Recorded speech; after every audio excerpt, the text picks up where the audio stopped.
In 2022, All That's Interesting published more than 300 news stories covering stunning archaeological discoveries, shocking crimes, strange animals, and scientific breakthroughs. But of everything we published this year, certain stories stood out to us, the people who wrote them. And today, we're going to dig into our favorite news stories of the year, from the kangaroos that overran an Australian town to the discovery of the Oregon shipwreck that might have inspired Goonies, and many more. You're listening to History Uncovered, brought to you by digital publisher All That's Interesting, where we explore the uncharted corners of the natural world and the world past. I'm All That's Interesting staff writer Kalina Fraga. And I'm All That's Interesting staff writer Austin Harvey. Today we're discussing some of All That's Interesting's most fascinating news stories of 2022.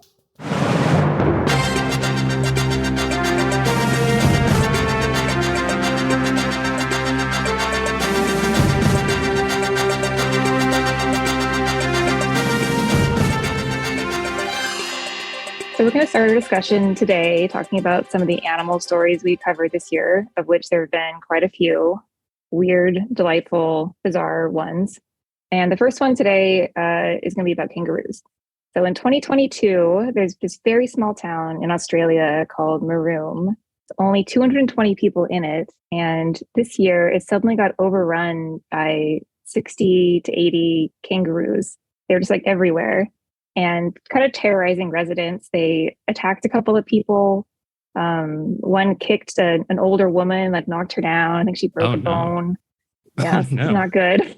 It's really not good. Some kangaroo jack style stuff going on over in Australia, which is right. It's so funny because we had a couple stories like this year that were like animals terrorizing towns. Because we had this one, we had the monkeys in Japan. Oh yeah, I wrote one yesterday about turkeys. Yeah, I was going to say, yeah. I know. I wanted to do like a special mention about that one. Yeah. Kangaroos probably, I guess monkeys are probably the worst. Kangaroos are a close second though, because they're big. They're big and they kick and they can be aggressive. This was unusual because usually aggressive kangaroos are male and these were all female kangaroos, usually with babies. And they'd been drawn, there had been like El Nino weather. So everyone's lawns were like more overgrown than usual. And the people who hadn't cut their lawns, there were just kangaroos suddenly everywhere, just like hanging out and enjoying all the grass. So that was a problem for this town this year. Yeah, crikey. So sorry. Sorry. The one fun fact I learned from this is like people have very rarely died from kangaroo attacks.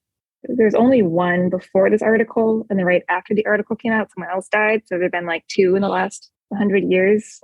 That's good. Kangaroos aren't so it was that dangerous, I suppose. One from before this, and then one in this case who died? It wasn't a kangaroo from this town. It was a kangaroo in Australia.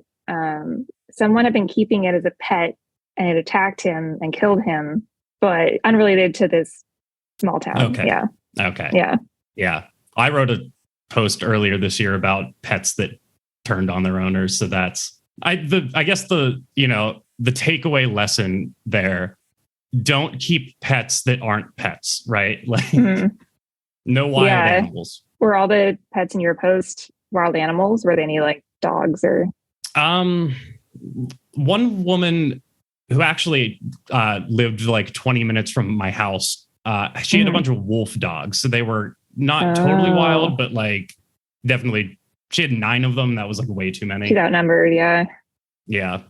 And then one was a farmer who got eaten by his own pigs. Oh. So. I guess pigs I don't think of as being like very aggressive. No, but I always forget that they eat meat, which. Oh, do they? I know that. Yeah, they're omnivores. So that'll do it. I guess I've read or written stuff about like serial killers in this job who've gotten rid of people by feeding them to pigs, but they were already dead. Yeah. Yeah. That's like a trope too, huh? Yeah. Yeah. Anyway, the kangaroos didn't eat anyone. They didn't kill anyone. They did attack a couple people, but they weren't as dangerous, I guess, as other animals could be. Yeah. It could always be worse. It could always be worse. And then the kangaroos aren't the only things taken over, as we said, but this next story is a little bit lighter because no one's actually under threat, but it's a a group of polar bears in Kolyuchin. It's an old Soviet island that used to house an outlook facility, and it's been abandoned since the Soviet Union fell apart. So what was that, early 90s, 92? Yeah. And this wildlife photographer just happened to be on his way elsewhere to take photos of polar bears and stopped on Kolyuchin because of the weather and found that all these polar bears had moved into this old weather station. God, can you imagine? But yeah, I mean, I saw the photos that the guy took, and I'm sure those are incredible. Well. Yeah, it's crazy. It's such a funny sight to see because, like, bears tend to get into open buildings all the time, or like cars and stuff. But it'd definitely be an interesting sight to see, to roll up on an island that you think is abandoned and just see a bunch of polar bears living inside these old buildings. Yeah, it's like the buildings themselves are already so kind of like eerie, just being empty, and these, cement in the snow and everything. And then the bears were like looking out windows and standing in doorways. Really cool. A cool sight. And I love the detail in this story that like he was going to a different island or something and he had to go to this island. Right. And what he found there. I think that's so cool. And the fact that he was already trying to find polar bears to take pictures of. So it was like a very fortuitous situation there. I was really lucky. Yeah. And luckily no one, got attacked by the polar bears. The story just has a happy ending, which is always, which is rare for us. Photos out of it. He did say something in the article, the photographer, where he was like, well, I think people will disappear anyway. And like, this is the future. Yeah. Had to throw in one little nihilistic tidbit. One little nihilistic. Yeah. He's Russian, though. You can't blame him. There we go. Yeah. All right. Well, our next story is an animal that did attack. And this was one of the weirder stories, I think. I wrote this one this year and it was strange. So the story is that this woman was collecting water in India and an elephant appeared and trampled her to death. And that's already kind of weird because elephants are generally pretty gentle and they won't attack humans unless they're provoked.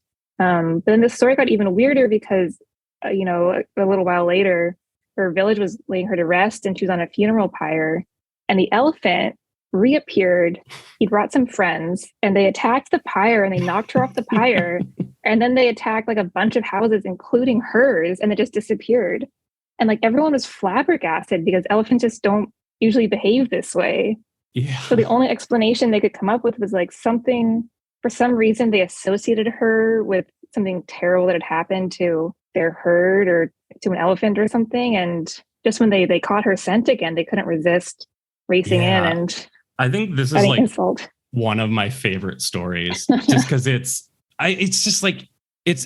sad, right? It's tragic, but it's so funny because it's like, weird. It's not even that like, this woman got trampled and then that happened to be passing by more elephants at her funeral.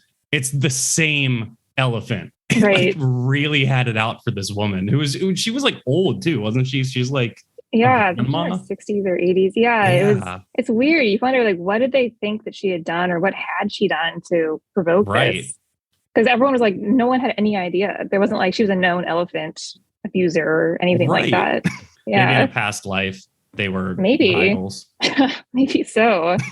Finally got he's been hunting for years. He finally found her and he finally got her. Yeah, right. I want to read the story from the elephant's perspective. Yeah. Yeah. I mean, the one like had sad detail from the whole story is like, as humans like develop more and more, they are encroaching into animals' habitats. So this is happening more than it has in the past. Not in always like as dramatic ways, but humans and animals are clashing more and more. Yeah. Sadly. Yeah. And there's a lot worldwide that's kind of going on with elephants. I know even like, I want to say in Thailand, there's like just big pushback against using elephants in the tourism industry. I don't know how much that's affecting India as well, but yeah, people are just not treating elephants so hot these days. Yeah. It's so sad because they're so smart and beautiful and everything. Yeah. Yeah. And like you said, generally pretty gentle, except for these. I mean, this wouldn't be news if it was something that always happened. So. Right. Yeah, exactly. They're gentle until they have a reason to not be gentle. But who knows what happened in this case? It's a very weird mystery. Yeah. At least the elephant's okay. I think, right? As far as we know, yeah. As far as we know, he's just ran back into the woods. Yeah. To attack another day. Yeah.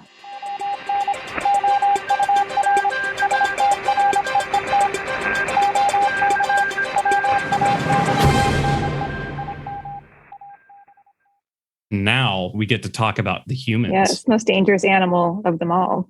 The most dangerous game, man. Yes. Yeah, obviously, there's going to be a lot of stories every year about people and the strange people and the messed up people and the things they do. Mm-hmm. But what's kind of cool about this first one is this news story it's weird. It's a recent news story, but the events are not recent. Right, yeah. And without, not to bury the lead, this 101-year-old guy, his name was Joseph Schutz, used to be a concentration camp guard. So he's an ex-Nazi, very old man.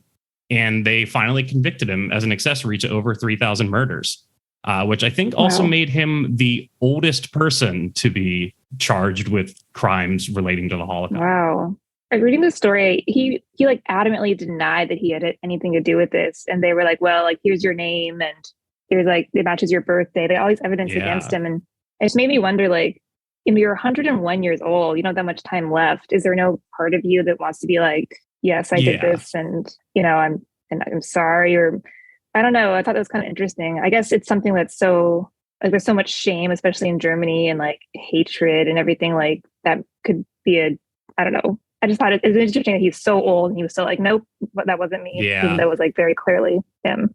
Right. I could get 20 years removed from the Holocaust if someone brought it up to him being like, no, I didn't have anything to do with that. Because one, there's the shame. You don't want to be tied to it. But also, like, I don't know, if you're a 50-year-old ex-Nazi, you probably don't want to admit to being a Nazi and then spend the rest of your life in prison. Yeah. Whatever.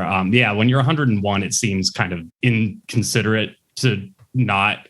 You think with 70 years almost since that eventually you'd start to reflect and be like, maybe I should at the very least, like, not that you can make amends for it, but acknowledge it and be like, I acknowledge what I did was wrong. Instead, he just continued on denying. Who knows what his like politics are or anything? But it does seem like in Germany there's such an effort to like remember and acknowledge and everything more than other places sometimes. And very weird. An angle of the story that was interesting too is that like Germany wants to prosecute these people even though they're in their 90s or 100s because this generation is like dying out. So now is the only chance to A, get some justice, but B, just, keep these stories, to tell these stories at every angle. So, yeah. Well, I guess our next story is it's more uplifting, but it's not uplifting at first. It starts as an injustice. So this is a story about a family in LA, a Black family who in the 1910s bought this beach on Manhattan Beach. We called it Bruce's Beach because it was bought by Willa and Charles Bruce. And they opened basically a resort for like Black people in LA. And they had, beach towels, people come and hang out in the sand and everything. And even then they faced a lot of harassment from their neighbors and the police and even the KKK.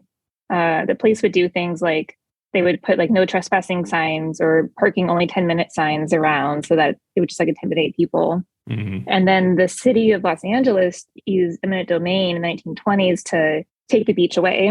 And the Bruce family at the time asked for a certain amount of money. They got very little of what they asked for. And the properties like sat empty for years and years and years, decades. Oh, so they didn't even like convert it into another beach or anything. They just took the land and were like, nope, can't have that anymore. Yeah, not until the 1950s. And then they made it into a park. But it was just like an open wound for their family. The good part of the story is that this year it was decided to give the land back to the family. So now it's back in the Bruce family's hands, which is great. Yeah, good for them. Yeah, good for them. The family said, this is a really great step in the right direction and everything. But they also pointed out taking the beach away, robbed the original owners of their American dream and also robbed the family of generational wealth of having a slice of Manhattan Beach for 100 years. Yeah. So it's a good story now, but oof. Yeah, well, and I see here too, it says that they're going to be leasing it back to the city for like over $400,000 a year. So yeah, they missed out on generational wealth, but they have it now. Yeah, so I mean, they're leasing it for now. I guess they might eventually sell it, but that's their decision for now. It's back in their family, which is what they've wanted since it was taken away. Yeah, are the people who originally bought it? They're probably not around still, right? They're like. No, it's their ancestors. Well, that's But speaking of ancestors, segue to our ooh, nice. nice transition. Thank you. Yeah, wow, this next story. This one's fun. An Indian couple sued their son and his wife for $650,000 because they wouldn't give them a grandchild. I actually just did this one for the news roundup story on the site too. But yeah, I mean, it is exactly what it sounds like. This Indian couple named Sanjeev and Sadhana Prasad were upset that after being married for 6 years, their son and his wife hadn't yet had a kid. They argued that they spent $257,000 to raise their son, that they paid for his pilot training in the US, arranged his marriage, and financed the wedding, all in the hopes that he would one day provide them with a grandkid, which he has not done yet. And they sued him on the grounds of mental harassment. Wow. Huh. Which is... I think the funny thing about this story to me, maybe this is a very American perspective, but when the story is written, at least, the son is 35 and his wife is 31. Yeah. And just feels like still pretty young to I know they've been married for 6 years, but I don't know. Yeah. And it'd be one thing if she was approaching an age where it was sort of dangerous to think about having children again, which at this point is I feel like you're good into your mid 40s now with modern technology. Yeah, I'm not a woman. So, putting that out there. But yeah, it's she was 25 when they got married. Yeah. I'm 26. So I'm not thinking about it yet. Right. Yeah. I thought that detail was kind of interesting, but maybe it's just culturally a bit different where you marry younger and are kind of expected to start a family right away and everything. Yeah. And Indian culture kind of pushes those values very early on.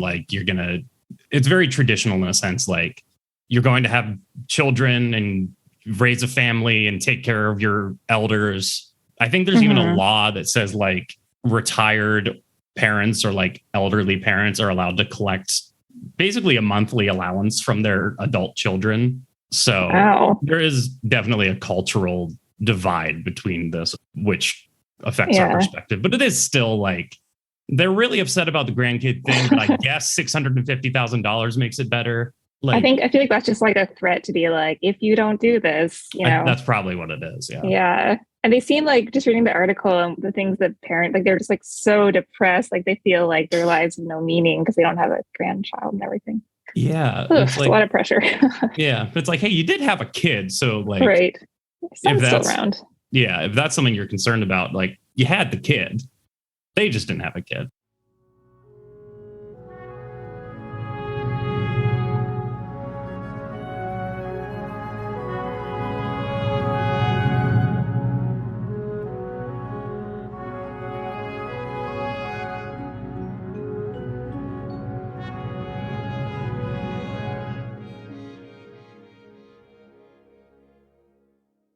All right, so finally, we're going to talk about some of the coolest discoveries that were made this year, which we covered quite a lot of for our news articles. So the first thing we're going to talk about in this section is this shipwreck that was found in Oregon, which people say inspired the Goonies.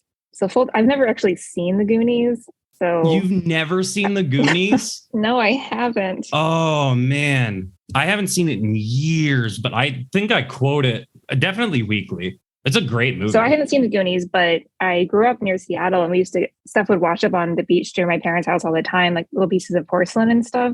So this story is really interesting to me.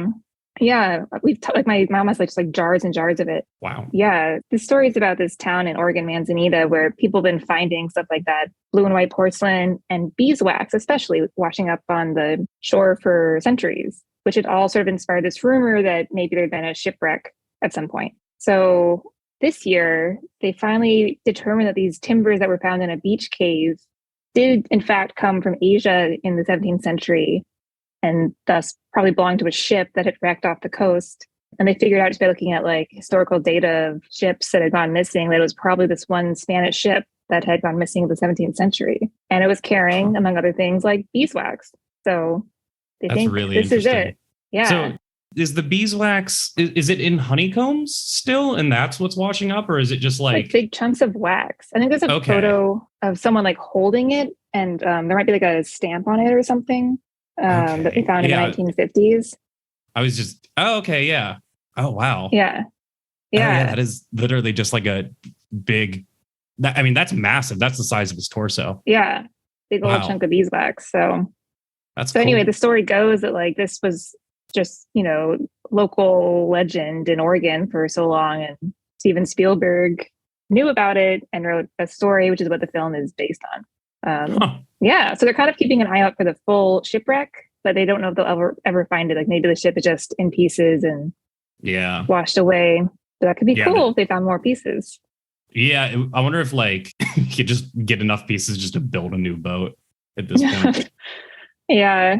It was interesting. The timbers were like so hidden in these beach caves that it was like a really delicate operation to get them out because the tide was just like rushing in, and for some reason they were worried about, they had some timing things. They rushed to get them and they had to like swim it out, I think on like a jet ski to get the timbers out and everything to examine them. Oh, wow.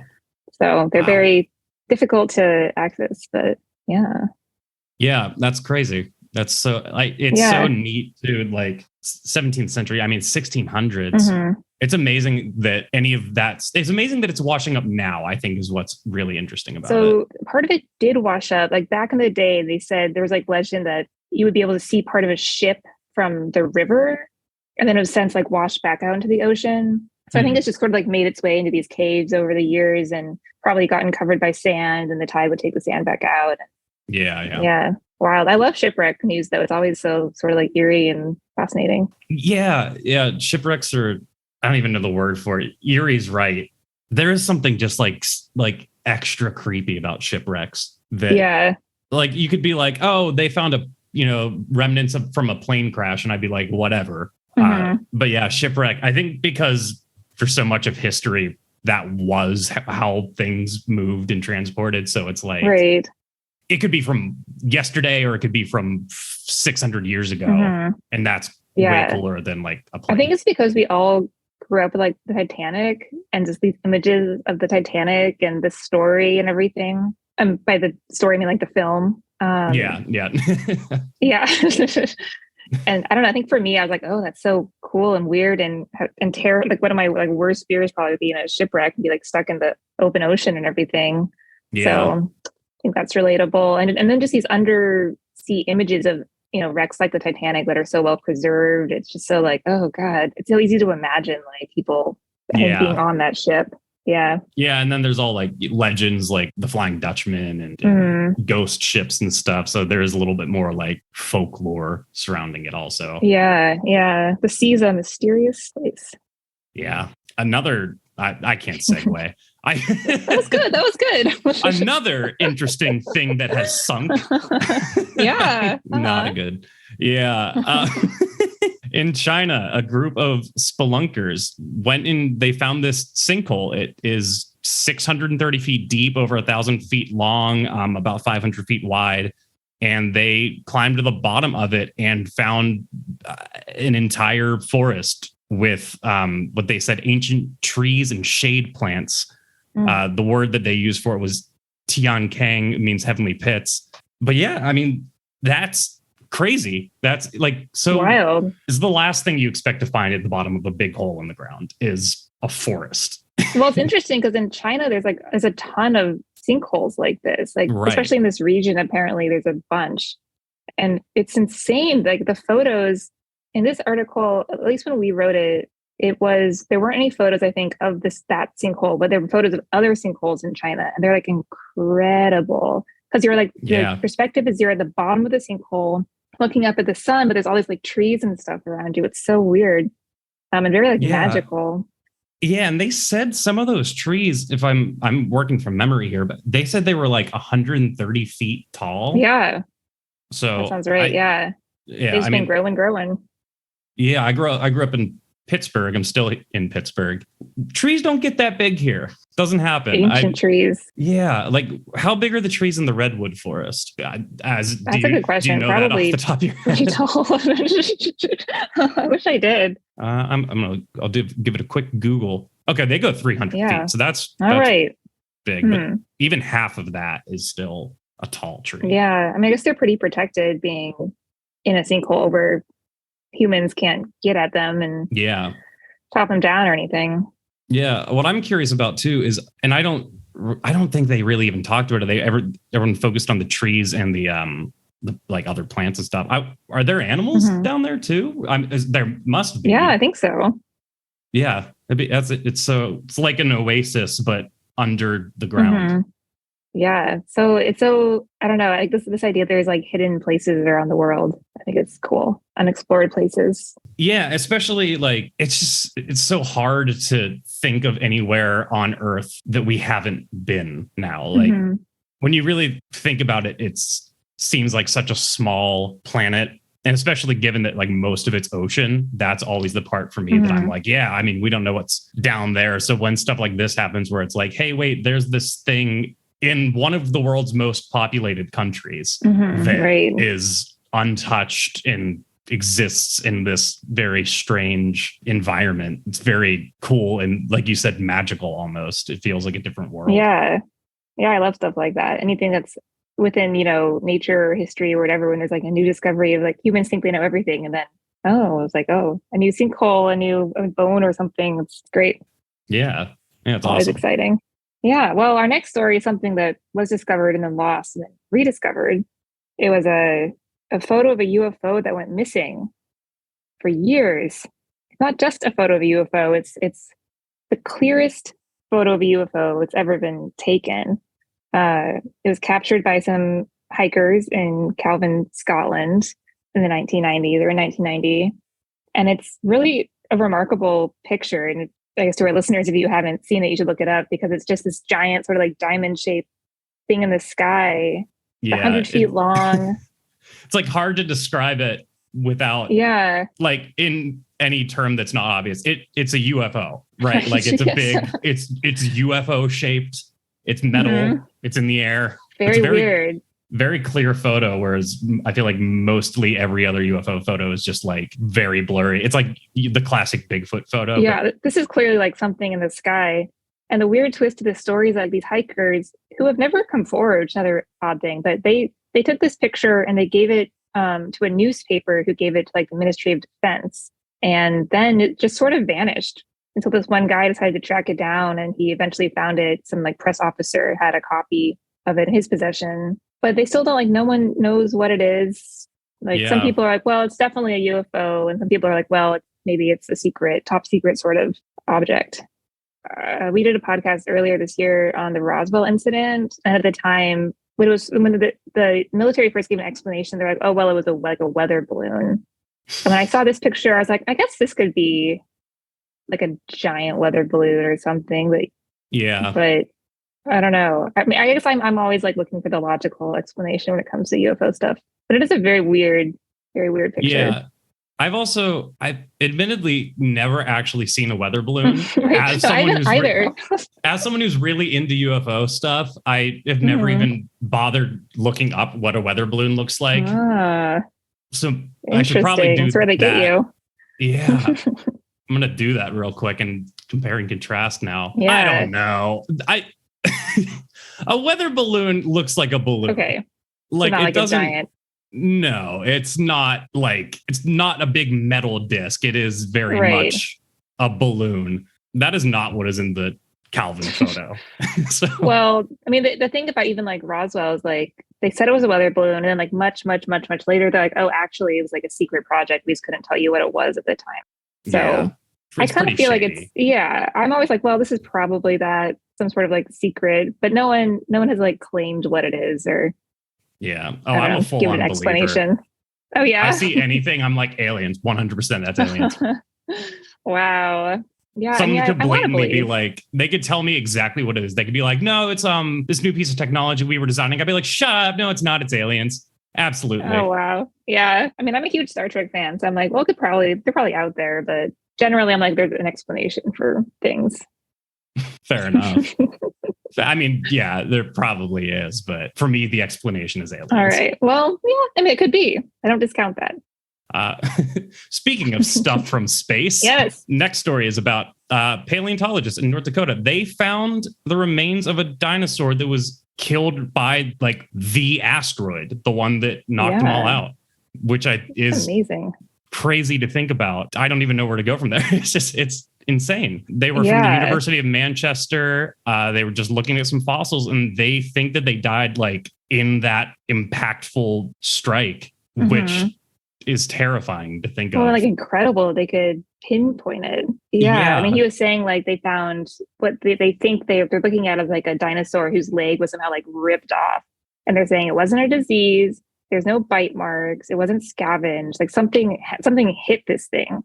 And I think it was like the right time period, and this could be it. Yeah, which like I never thought too much about what that would have actually been like a giant asteroid crashing into the earth, and like in my head it just looks like a big mushroom cloud. It's like a nuke, and then things are gone. And I'm like, no, I guess it would have hit things. Well, not only hit things, but caused such a massive explosion that just, like sediment and rocks and everything was like flying through the air, and the sun was blocked out, and it's a very dramatic. Dramatic, probably painful. Yeah, I guess like my idealized version of it growing up was always like it was just such a big event that it was instantaneous. And it's like probably wasn't. Probably was not. It was probably it was like drawn out. Yeah. Wild. Yeah, and I think it was also like a fairly well preserved fossil too, which is interesting in its own right, given the circumstances. It is crazy things that people can find, or how well fossils are preserved sometimes. It's not like tiny little scraps of bone. Sometimes it's like whole things. Not always, but sometimes they find some pretty incredible discoveries. Yeah, and is it confirmed? Did dinosaurs have feathers? Is that like a confirmed thing, or is that just a theory that we have? I don't know. Because every time I go to a museum, I'm like, when are we updating these? But maybe I'm just wrong. Yeah. I'm gonna start doing it. I'm gonna start. There's still a lot of questions about dinosaurs, and a lot of assumptions have been made, but we don't really know, have all the answers right now. Yeah, I love dinosaurs. That was like my thing as a kid. I was a dinosaur. Oh, really? Do you have a favorite dinosaur? It was it was probably pterodactyls. Oh, the flying ones, right? Yeah. Yeah. They have like a cast of one at the museum here. And every time I walk in, it's just like up on the ceiling, just taking up all the space. Also, now I'm thinking about it, in Scooby-Doo 2 Monsters Unleashed, there was that pterodactyl monster. And I think that might have played into that some. Okay. I really liked those Scooby-Doo movies. I watched the show, but I don't know if I ever saw the movies. Oh, you got to go back and watch. All right, so that and the Goonies are now on your list of things you must watch. My assignment. Yeah. At least the first Scooby-Doo movie.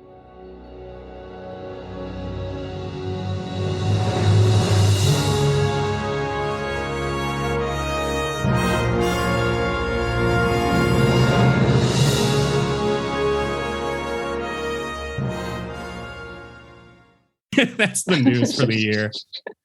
It was a weird year. It was a very weird year. I mean, it was such a weird year for so many reasons, but I think one thing, we do these roundups at ATI about like the top stories in addition to the podcast, like writing stuff. And it's always so interesting to see like what's happened. And I already said this once during the podcast, but one thing that always strikes me is just like, even in the realm of like history and archaeology, like new stuff happens. They made new discoveries about human history or dinosaurs or anything. And I found like a new wall in ancient Rome. I love all that stuff. So it's a very exciting year for things like that. Obviously lots of bizarre stuff like elephants trampling people happened. But yeah, I think talking about history news is always such an interesting, like, paradoxical statement. It's like, yeah, we do history news. It's like, how is it news? It already happened. Right. Well, now we're learning about it now. We thought we knew what had happened, but in fact, turns out we didn't. But now we might. Now we might know, but we're not sure, and we probably won't know for some time. Yeah. It is fun. It is nice to do these roundups, though, to take a look back, and especially some of these stories. I mean, they're from like the beginning of the year. Mm-hmm. And like you said at the beginning, we covered over 300 stories this year. I forget half the things we've done in the past month and a half. So yeah. But Thanks for listening. Thanks for listening to this one, to all the other ones all year. You know, we're going to keep making these. More exciting stuff to come in 2023. More history, more archaeology, more science. We got it all. So maybe more dinosaurs and UFOs. Who knows? Definitely. Oh, definitely. Who knows? Thank you for listening to our top news stories of the past year. Check us out online on Instagram, Facebook. There's always news happening and we're always covering it. I'm Kalina Fraga and I'm Austin Harvey. And thank you for listening.